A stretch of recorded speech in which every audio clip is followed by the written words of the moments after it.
আজি মোৰ সতীৰ্থ শ্ৰীমন গগৈৰ সৈতে আজি উপস্থিত হৈছোঁহি এই মেৰাপানী নৱালীৰ যি তৰাণী সংযোগী পথ, এই নৱালীৰ পথটোৰ 2 নং 3 নং গমাৰিগুৰি এজন যুৱকৰ এটা বৃহৎ প্ৰচেষ্টা আৰু যুৱকজনে প্ৰয়াত জুবিন গাৰ্গৰ বিশেষ শ্ৰদ্ধাঞ্জলি হিচাপে তেওঁ 1000 গছপুলি ৰোপণ কৰাৰ এটা প্ৰচেষ্টা লৈছে আৰু সেই যুৱকজনৰ সৈতে কথা পাতিবৰ কাৰণে উপস্থিত হৈছোঁ, যিহেতু তেওঁ হাতত গছপুলি লৈ আছে, লগতে তেওঁৰ লগত তোমাৰ জনাবাচোন অকণমান, যিহেতু কিমান তুমি গছপুলি ৰুবৰ কাৰণে আগবাঢ়িছা?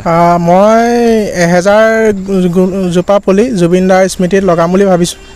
জুবিন দাৰ হৈ, যিহেতু জুবিন দা আমাৰ সদায় হৃদয়ত ৰাখিব লাগিব স্মৃতি হিচাপে। জুবিন দা যিহেতু আমাৰ মাজৰ পৰা নাইকিয়া হৈছে, আমি সদায় জুবিন দাক স্মৃতি সদায় ৰাখিব লাগিব। সেইকাৰণে মই জুবিন দাৰ সোঁৱৰণত 1000 জোপাৰ গছপুলি ৰুম বুলি সিদ্ধান্ত লৈছোঁ। আৰু গতিকে মই ৰুইও আছোঁ, বৰ্তমান 100 জোপামান হৈছে বৰ্তমান। হয়, যিহেতু এই যুৱকজনে 3 নং গমাৰিগুৰিৰ এই যুৱকজনে এটা সুন্দৰ প্ৰচেষ্টা লৈছে, যিহেতু গছ যদি এজোপা গছ কাটো তেতিয়া আমি 10 জোপা গছ ৰোৱা আমাৰ দৰকাৰ। যিহেতু গছ নহ'লে জীয়াই থকাটো, জীৱকুলৰ জীয়াই থকাটো বহুত কঠিন হৈ পৰিব, কাৰণ সেই গছজোপাৰ পৰা আমি অক্সিজেন পাওঁ, নহয় জানো? আৰু সেই গছপুলি ৰোপণ কৰাৰ ক্ষেত্ৰত এই যুৱকজনৰ যি পদক্ষেপ, তেখেতৰ মই জানিব বিচাৰিম তোমাৰ সম্পূৰ্ণ নামটো ক'বা, সম্পূৰ্ণ ঠিকনাৰ সৈতে। মোৰ নাম অংকুৰ শইকীয়া, ঘৰ 3 নং গমাৰিগুৰি আৰু মেৰাপানী থানা। হয়, এতিয়ালৈকে তুমি প্ৰায় 100 জোপামান লগাইছোঁ আৰু 1000 জোপা ৰোৱা সিদ্ধান্ত লৈছে। এই যি জুবিন গাৰ্গৰ প্ৰতি যি আমাৰ মানে শ্ৰদ্ধা, তাৰ আগতেও আমি এনেকুৱা ধৰণৰ বা পদক্ষেপ ল'ব পাৰোঁ, কিন্তু লোৱা নাছিলোঁ। কিন্তু জুবিন দাৰ অনুৰাগী হিচাপে আমি আজি এই তেওঁৰ যিখিনি কৈ গৈছিলে কথা, কিন্তু তেওঁ কৈ গৈছিলে যে নাহৰ পুলি, নাহৰৰ দেশ গঢ়িব লাগে। তাৰ মাজতে আমি দেখিছোঁ, ইয়াৰ মাজতে আমাৰ আছে এজন ব্যক্তি, পৰা জানিম। কিন্তু মই তোমাৰ কথা এটা সুধিব বিচাৰিছোঁ, তুমি 1000 জোপা গছ এই সম্পূৰ্ণ নিজৰ খৰচাৰে তুমি কৰিছা? হয়, নিজৰ খৰচাৰে কৰি আছোঁ। আৰু তোমাৰ লগত কিমানজন মানে মোৰ সংগী আছে, তেখেতলোকে ৰুই কৰি মোক সহায় কৰিছে। খৰচ পাতি মই নিজে বহন কৰিছোঁ। এতিয়া কিমান দিনৰ ভিতৰত? কিমান দিনটো লাগিব অলপ, যিহেতু মানে পুলি অলপ দাম। মোৰ বিশেষকৈ কাম বনহে মই কৰোঁ, মোৰ নিজকেতো হেৰি নাই, ধৰি লওক সংস্থাপন নাই, নিজে কৰি আছোঁ। লাহে লাহে কৰিম, কিমান দিনত পাৰোঁ সেইটো সঠিককৈ ক'ব নোৱাৰিম মানে। এয়া হৈছে জুবিনৰ অনুৰাগী, আৰু জুবিন অনুৰাগী যিহেতু এওঁ 1000 পুলি ৰোৱা যি পদক্ষেপ লৈছে, আৰু তেখেতক আমাৰ ফালৰ পৰা যিহেতু উষ্ম আদৰণি জনাইছোঁ, যিহেতু আগবাঢ়ি যাওক। আৰু বহুত এনেকুৱা লাখ লাখ যুৱক যুৱতী আছে, তেখেতসকলেও এনেকুৱা ধৰণৰ পদক্ষেপ ল'লে হয়তো আহিব লগা দিনত জুবিন দাই যি কৈ থৈ গৈছে সেইখিনি সম্ভৱপৰ হৈ উঠিব। আৰু আছে, অকণমান আহিব নেকি আপুনি? যিহেতু তেখেতৰ দাদা সম্বন্ধীয়, কিন্তু তেখেতে ছাৰ বুলি কৈছে। মই তেখেতৰ পৰা জানিব বিচাৰিম, যিহেতু এজন যুৱক, আৰু এই যুৱকজনে এটা সুন্দৰ পদক্ষেপ লৈছে। এই পদক্ষেপটো হৈছে 1000 জোপা গছপুলি ৰোপণ কৰা। এই ক্ষেত্ৰত আপোনালোকৰ কেনেকুৱা সহযোগিতা আগবাঢ়িছে? মই ভাইটিৰ পৰা গম পালোঁ, মোৰ ঘৰ অভয়জানত, মই গম পালোঁ যে তেওঁ গছপুলি ৰুই আছে। তাৰপৰা তেওঁ ক'লে, ছাৰ আহকচোন আপুনি ওলাই। আমি সেইদিনা গোলাঘাটৰ পৰাও পুলি আনিছোঁগৈ। আজিও মই ৰুমতে আছিলোঁ, তেওঁ মাতি আনিছে যে ছাৰ ওলাই আহক। মই তেওঁলোকক খুব সমৰ্থন জনাইছোঁ। গছ থাকিলেহে আমি মানুহ থাকিম, মানুহ থাকিবলৈ আমাক গছ লাগিব। গতিকে তেওঁ 1000 পুলি যি পদক্ষেপ লৈছে, এতিয়া 100 পুলি ইতিমধ্যে ৰোৱা হৈছে। ময়ো সিদিনা আনি দিছোঁ অলপ চলপ পুলি, তেওঁৰ লগত গৈছোঁ। গতিকে তেওঁ লাহে লাহে এই কামখিনি কৰিব, তেওঁক খুব সমৰ্থন আমি জনাইছোঁ। আমাৰ লগত আৰু কেইবাজনো আছে, আমি সমৰ্থন জনাইছোঁ। যিহেতু উঠি অহা যুৱক হিচাপে, উঠি অহা প্ৰজন্ম, আৰু তেখেতলোকক আমি আগবাঢ়ি যোৱাত সহায় কৰিব লাগে। যিহেতু আপুনি এটা সুন্দৰ পদক্ষেপ লৈছে, আপুনিও এটা সুন্দৰ পদক্ষেপ, তেখেতক সহায় কৰিছে, তেওঁ সহায় কৰিছে, যিহেতু নহয় জানো? সুন্দৰ পদক্ষেপ। অনাগত দিনছোৱাত আমি এনেকৈ ধৰণে যদি প্ৰত্যেকেই আমি যদি কিছুমান কাম কৰিবৰ কাৰণে আগবাঢ়ি যাওঁ, হয়তো আৰু সুফল পাম বুলি আশা কৰিছোঁ। আমি কি হয়, ঘৰত আমি গছপুলি ৰুৱে বা খেতি বাতি কৰোঁৱে। মই স্কুলতো ৰুইছোঁ, এওঁ গৈ মোৰ স্কুলত 5টা পুলি ৰুইছে। আৰু এনেদৰে আমি প্ৰত্যেকেই একোটাকৈ যদি অতি কমেও পুলি ৰুওঁ, আমাৰ দেশখন সেউজীয়া হৈ উঠিব। সেউজীয়া ধৰণী, সেউজীয়া পৃথিৱী, জুবিন দাই কোৱাৰ লেখীয়া নাহৰৰ দেশ, নাহৰৰ ৰাজ্য আমাৰ হৈ উঠিব খুব সোনকালে। আমি প্ৰত্যেকজন ব্যক্তি, আমিও এটা কথা খুব ভালকৈ জানো, আমাৰ মহাপুৰুষ শংকৰদেৱেও কৈ গৈছিলে যে একবৃক্ষ দহপুত্ৰ সম।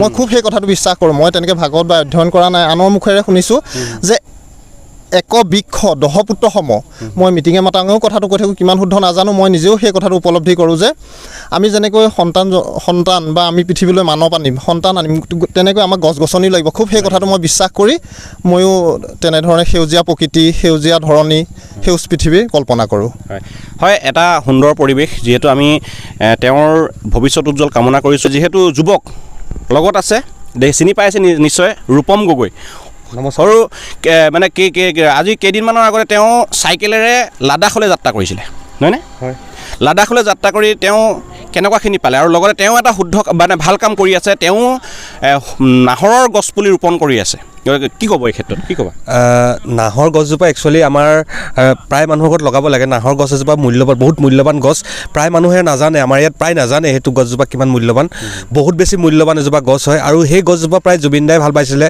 আৰু সেই গছজোপা এনেকুৱা এজোপা গছ এটা ঋতুৰ পৰা আন এটা ঋতুলৈকে একদম সেউজীয়াই হৈ থাকে এই গছজোপা আৰু সেই গছজোপাৰ বৈশিষ্ট্য এটাই আৰু সেই গছজোপা নহ'লে কবিতা গল্প বা কিছুমান বস্তুবিলাক সৃষ্টি নহয় নাহৰ এটা বেলেগ ধৰণৰ নাম সেইটো কাৰণে জুবিন দাৰ বহুত প্ৰিয় বস্তু সেই গছজোপাৰ মোৰ সেই নাহৰৰ দেশখনৰ বাবে মোৰ কিবা এটা সৰুকৈ হ'লেও কৰিবলৈ মন আছে আৰু নাহৰ পুলিটো ৰুলেই যে নহ'ব আমি সেইটো মানে মন দিব লাগিব পুলিটো যি থাকিব লাগিব তেনেকুৱা ধৰণৰ পদক্ষেপ লৈ আগবাঢ়িব বিচাৰোঁ আৰু যিহেতু মোৰ বাজেটত খৰচ বেছি সেইটো কাৰণে মই সম্পূৰ্ণকৈ একেবাৰে লগাব পৰা নাই 1000 যি লগাম বুলি কৈছিলোঁ হ'লে ঘৰা চৰা দি মানে বহুত বেছি খৰচ হৈ যায় সেইটো কাৰণে গোটেই সম্পূৰ্ণকৈ মই লগাব নাই পৰা এতিয়ালৈকে কিমান পুলি ৰোৱা হৈছে এতিয়ালৈকে প্ৰায় মোৰ 50টা 60টামান পুলি লগোৱা হৈ গ'ল আৰু লাহে লাহে লগাম মানে মোৰ প্লেনিং আছে অল ডিষ্ট্ৰিক্টত অসমৰ 30খন ডিষ্ট্ৰিক্টত প্ৰায় 1000 নাহৰ পুলি ৰোৱা বৰ্তমান মই গোলাঘাট ডিষ্ট্ৰিক্টত 1000 নাহৰ গোলাঘাট ডিষ্ট্ৰিক্টত 100 নাহৰ পুলি ৰুম বাকী 30খন ডিষ্ট্ৰিক্টত